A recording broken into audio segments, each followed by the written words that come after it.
మయూఖయుగళ మధుసూదన మదన మహిమగిరివాహ ఘనాన రాగరథ సారథి హే రమణ శుభచలన సంప్రోక్షణ యోగ నిగమ నిగమార్చనా వసన అభయప్రద రూప గుణాన లక్ష విధి విధాన హే సదన నిఖిల జన సాలోచన. ఎన్నిసార్లు చెప్పాలరా నీకు వద్దు వద్దు అని చెప్తే వినవు కదా. ఏమైంది సార్ అంత టెన్షన్ పడుతున్నారు? ఎవడు నువ్వు? నేను నీకు తెలుసా? తెలీదు, పక్కన ఉన్నారు కదా అని పలకరించి. ఇలా ఎవరిని పడితే అన్ని పలకరిస్తే పిచ్చోడు అంటారు.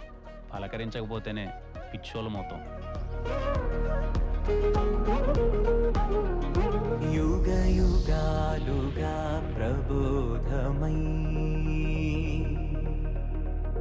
పది విధాలుగా పదే పదే పలికేటి సాయమే మన్నా జాడలే కదా నువ్వెదికినదేదైనా.